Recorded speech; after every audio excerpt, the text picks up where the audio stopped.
If you enjoy the story, give it a like and leave a comment. Also, don't forget to hit that subscribe button and click on the bell icon so you can be the first to hear new cryptid tales. Be sure to check out the t-shirts and other items listed below the video description and grab some Cryptid Tales gear to help support the channel. As always, if you've had your own encounter with the unexplained, I'd love to hear about it. Send me an email at cryptidtalesmail@gmail.com. This account takes place in late October of 1984. I was archery hunting on my grandparents' farm in Spencer County, Indiana. The farm is very close to Lincoln Boyhood National Memorial, the location where Abraham Lincoln was a teenager. It was an early Sunday morning. The temperature was cool but not cold. No frost. I make it a habit to enter the woods early, but this day I got a late start. I wanted to get to the area to settle down before shooting light. I had already set up my portable deer stand the week before in a red oak tree on the north side of an east-west ridge.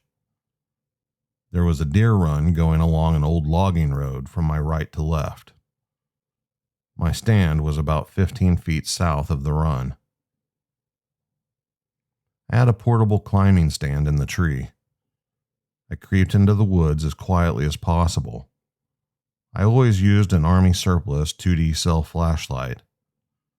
It provided enough light, but not an overabundance. I got to the stand and began to climb the tree using the stand.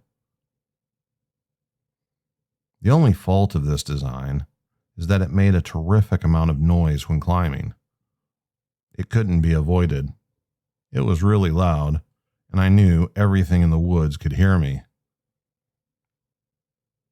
Earlier, I had put a nail in the tree to hang my bow at about 18 feet up the tree. That way, my seat would be at about 15 feet. After some noisy climbing, I finally arrived to the predetermined point in the tree. I pulled my bow up on a rope, got seated, and strapped in and was getting ready to take a nap and wait for sunrise. Light was beginning to show on the eastern horizon. I hadn't been settled in for more than 20 seconds when I heard a loud noise down the hill to my front about 100 yards away. I heard a sound that reminded me of something coming down out of a tree. It was very similar to the sound a raccoon makes when it comes out of a tree, with scratching and breaking tree bark, but much louder. My first thought was another hunter, but there was not the metallic sound I would associate with a climbing deer stand descending a tree. This was private property, which was jealously guarded against trespassers. I heard something impact the ground, then come toward my position. It made a lot of noise, leaves rustling and branches and sticks breaking. Most of the leaves were off the trees by this time, and I was wondering why I didn't see a light. This was a heavily wooded area, and no one would be able to navigate their way through there without a source of illumination.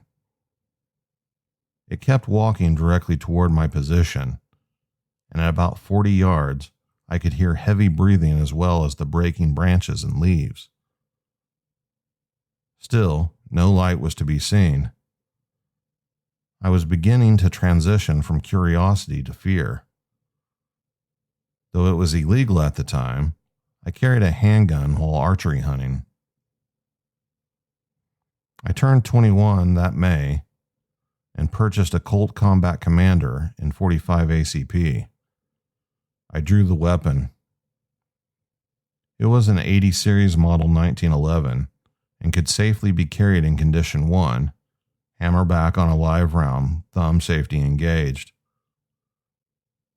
I held the pistol in my right hand and the flashlight in my left. It kept coming towards me.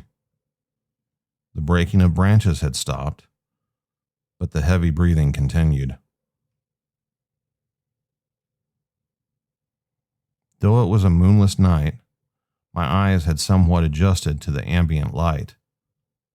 There was a small amount of light now provided by the coming dawn.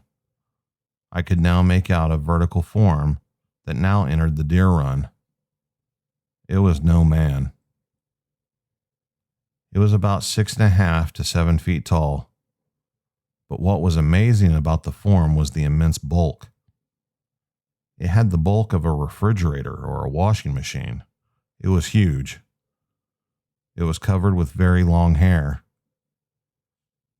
It looked up at me and let out a loud sigh, kind of a disappointed sounding sigh. It was not happy with me being there. I kept the .45 leveled at it the whole time, but I never turned on the light. Therefore, I didn't get a clear look at its face. I regret that to this day, but that may have saved my life. I loved my .45, but let's face it, it wasn't enough gun. I had it for protection from coyotes and rednecks. Protection from this creature was never my intent. It looked at me for about 15 seconds or so, then started up the ridge on approximately the same path I took to get to the stand. When it got directly to my left, the breeze brought its scent to my nose. It was horrendous. It reminded me of cleaning out a hog barn in the summer.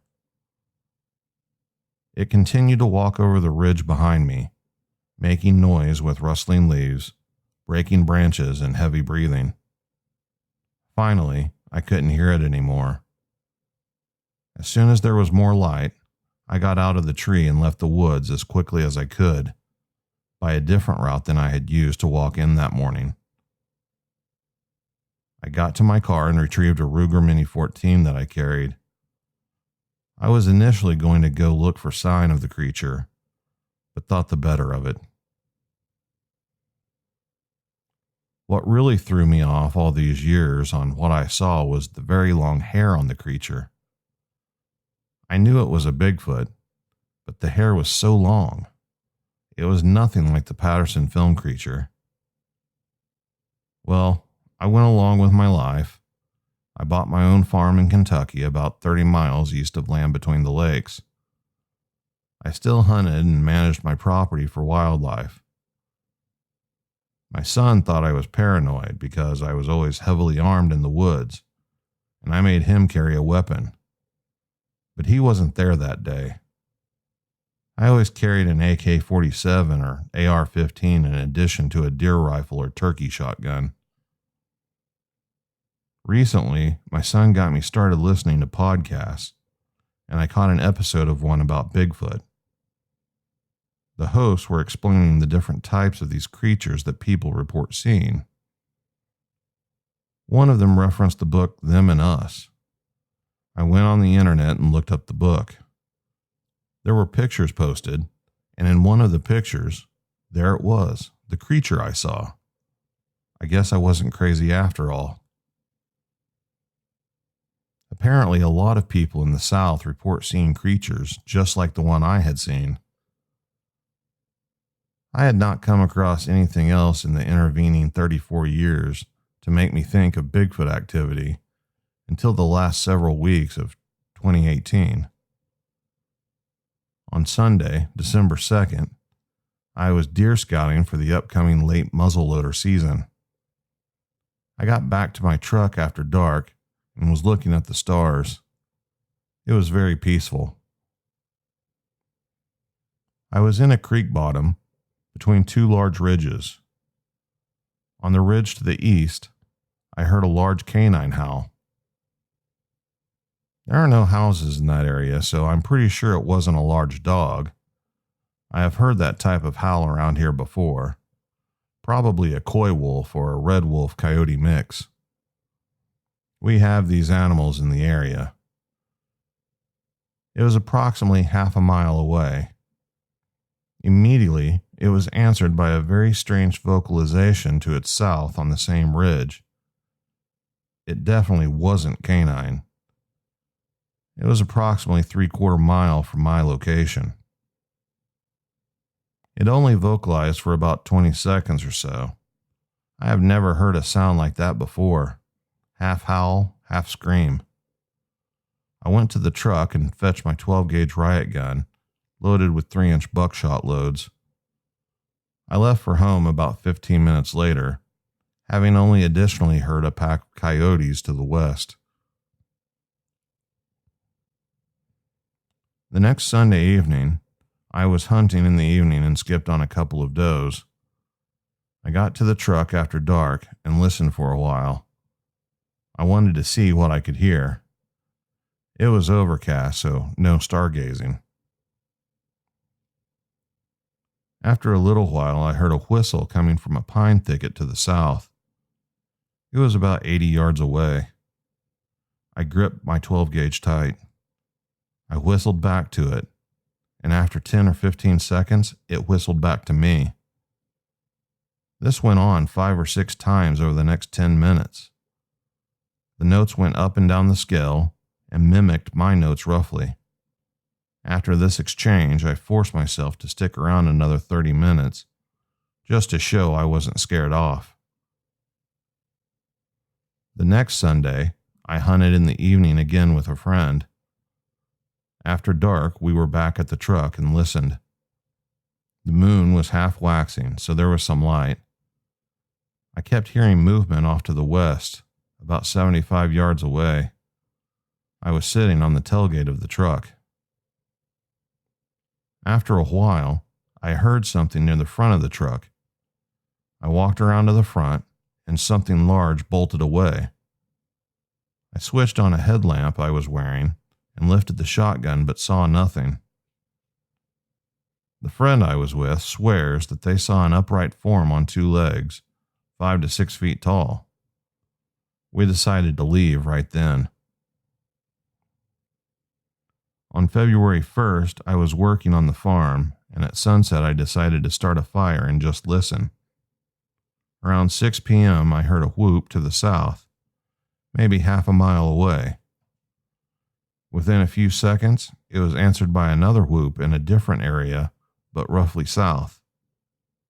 The second whoop had a different pitch and was not from the same source. I immediately heard yet a third whoop from yet another area. A pack of coyotes sounded off much closer, within a few hundred yards. I stayed another hour with no additional strange sounds. I haven't heard anything strange since this occurrence. Now here it is, the end of April, and this past Saturday I spent the night in my camper along with my 12-gauge and an AK-47. Nothing out of the ordinary took place. I don't claim to know anything about this topic, but I believe, as with most issues in life, is that a show of determination and force may be necessary when dealing with this creature. Sure, I was scared, but this thing isn't going to keep me from doing what I love. I truly live for the outdoors. There's enough room for us all if these creatures and some humans mind their manners. I wonder what is going on. I have owned the property for 12 years and spent several nights, and I heard or seen nothing. The farmer, who is my neighbor, has told me that he has heard strange sounds at night, but he refuses to elaborate. I really hope it's not the hairy guy who's moved in. Once is enough to see one for me.